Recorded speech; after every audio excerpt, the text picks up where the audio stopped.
کارناموں کو واقعہ کربلا کے پس منظر میں بیان کیا جاتا ہے، اور اس طرح بیان کیا جاتا ہے کہ سننے والے رنج و الم میں مبتلا ہو جاتے ہیں۔ پانچویں اہم صنف مثنوی ہے۔ مثنوی مثنا سے مشتق ہے، جس کے مطلب دو جز والی یا دو ٹکڑوں والی ہے، ایسی طویل نظم جس میں کوئی قصہ یا داستان بیان کی جائے۔ مثنوی کا ہر شعر کے قافیہ ردیف مختلف ہوتے ہیں۔ مثنوی کا ہر شعر غزل کے مطلع کی طرح ہم قافیہ ہوتا ہے۔ یہ وہ شعری اصناف ہیں جو بہت اہمیت کی حامل ہیں۔ اس کے علاوہ بھی بہت ساری شعری اصناف ہیں، جس میں ہائیکو ہے، ربائی ہے، قطع ہے، واسوخت ہے، ریختی ہے، سونیٹ ہے، اور اسی طرح دیگر اصناف بھی ہیں، گیت وغیرہ۔ مگر میں سمجھتا ہوں کہ یہ 5 اہم اصناف وہ ہیں جن کے بارے میں ہمیں تفصیلی معلومات ضرور ہونی چاہیے۔ تو امید ہے کہ آپ ان تمام اصناف کی تعریف، اور اس کے بعد ہم آنے والی ویڈیوز میں ان کی تاریخ پر جب بات کریں گے تو ان کی تعریف اور تاریخ کو اچھی طرح سے مطالعہ کر لیں گے، انشاءاللہ آپ کی تیاری کا ایک حصہ مکمل ہو جائے گا۔ اب آتے ہیں نثر کی طرف۔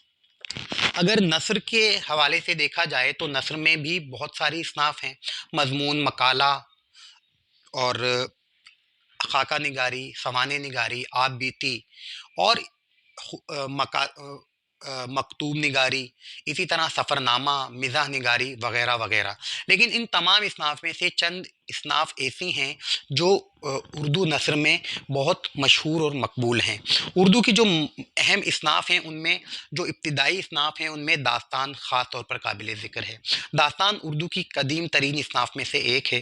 داستان خیالی یا مثالی دنیا کی ایسی کہانی ہوتی ہے جس میں مافوق الفطرت عناصر اور محیل العقول واقعات کی کثرت ہوتی ہے۔ اس میں جن و پری، جادو، طلسمات اور خیالی دنیا کی عکاسی کی جاتی ہے، جس کا حقیقی دنیا سے کوئی واسطہ نہیں ہوتا۔ ڈرامہ یونانی زبان کے لفظ ڈراؤ سے مشتق ہے، جس کا مطلب ہے کچھ کر کے دکھانا۔ ڈرامے کے معنی رہس، ناٹک اور سوانگ بھی ہیں۔ ایسی کہانی جسے اداکاروں کی مدد سے اسٹیج پر پیش کیا جائے اسے ڈرامہ کہا جاتا ہے۔ ڈرامے کے لوازمات میں اسٹیج، پلاٹ، کردار اور مکالمہ نگاری اہم ہیں۔ اسٹیج پر پیش کرنا ایسی خصوصیت ہے جو ڈرامے کو دیگر اصناف سے بالکل الگ اور منفرد بنا دیتا ہے۔ افسانہ نگاری۔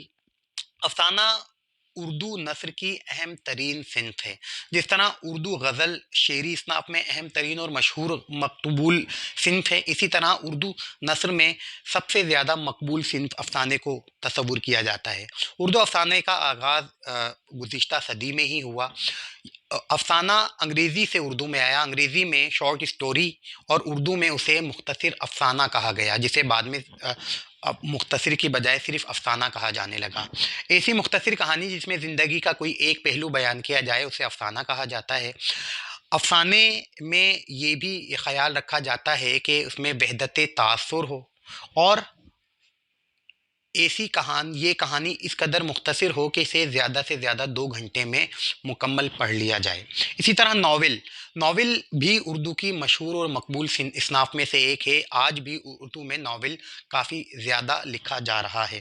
ناول اطالوی زبان کے لفظ سے ماخوذ ہے، جس کا مطلب انوکھا یا نرالا ہے۔ ایسی کہانی جس میں انسانی زندگی کے مختلف گوشوں کو تفصیل سے بیان کیا جائے اسے ناول کہا جاتا ہے۔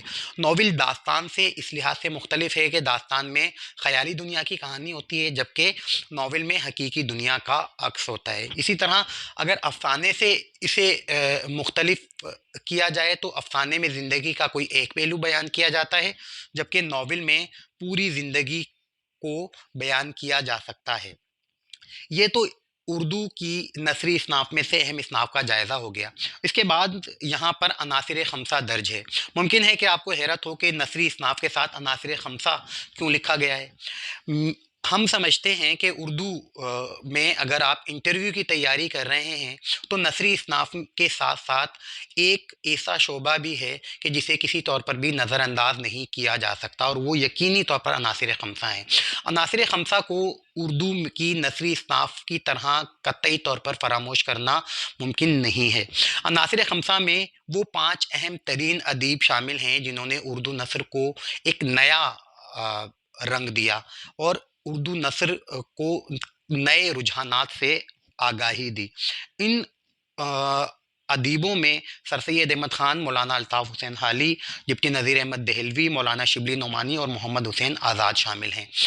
یہ عناصر خمسہ اس لیے پڑھنا ضروری ہیں کہ عام طور پر انہی شخصیات کے حوالے سے سوالات پوچھے جاتے ہیں نثر میں، اور انہی شخصیات کا آپس میں تقابل اور موازنہ بھی پوچھا جاتا ہے۔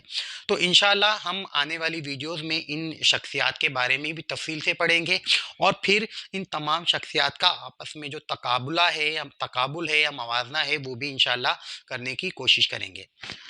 میں نے آج آپ کے سامنے اردو ادب کی شعری اور نثری اصناف کے حوالے سے کچھ تعارفی کلمات یا تعارف آپ کے سامنے پیش کر دیا ہے۔ مجھے امید ہے کہ یہ آپ کو پسند آیا ہوگا۔ یہ بات یہاں پر ختم نہیں ہوتی۔ اردو میں جو یہ اہم اصناف ہیں ان کے حوالے سے ان کی تاریخ بھی پوچھی جا سکتی ہے۔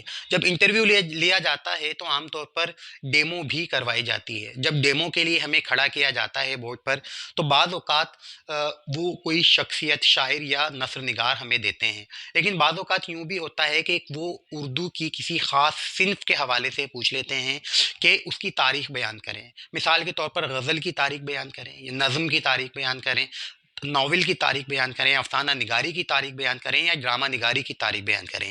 تو اس لحاظ سے یہ تمام اہم اصناف جو بہت ہی اہم ہیں، انشاءاللہ آئندہ کی کلاسز میں ہم ہر صنف کی مکمل تاریخ، ابتدا، ارتقاء، زاویے اور ان کے اس سے وابستہ اہم شاعروں اور ادیبوں کے بارے میں تفصیل سے پڑھیں گے۔ میں امید کرتا ہوں کہ آپ ہمارے ساتھ وابستہ رہیں گے اور ہماری آئندہ کی ویڈیوز کو بھی ضرور دیکھیں گے۔ آج کی ویڈیو کیسی لگی اس حوالے سے اپنی قیمتی رائے سے ضرور آگاہ کیجیے گا۔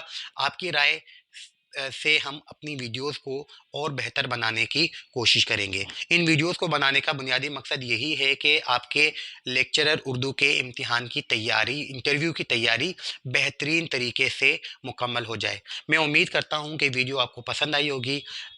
ہمارا چینل سبسکرائب کیجیے گا، لائک کیجیے گا، شیئر کیجیے گا، اور اپنی تیاری کو مکمل کرنے کی کوشش کیجیے گا۔ مسلسل مطالعہ اور توجہ سے اگر آپ تیاری کرتے رہے تو مجھے یقین ہے کہ آپ یقینی طور پر کامیاب ہو جائیں گے۔ بہت شکریہ۔ انشاءاللہ بہت جلد اگلی ویڈیو کے ساتھ آپ کے سامنے حاضر ہوں گے۔ اس وقت تک کے لیے اللہ حافظ۔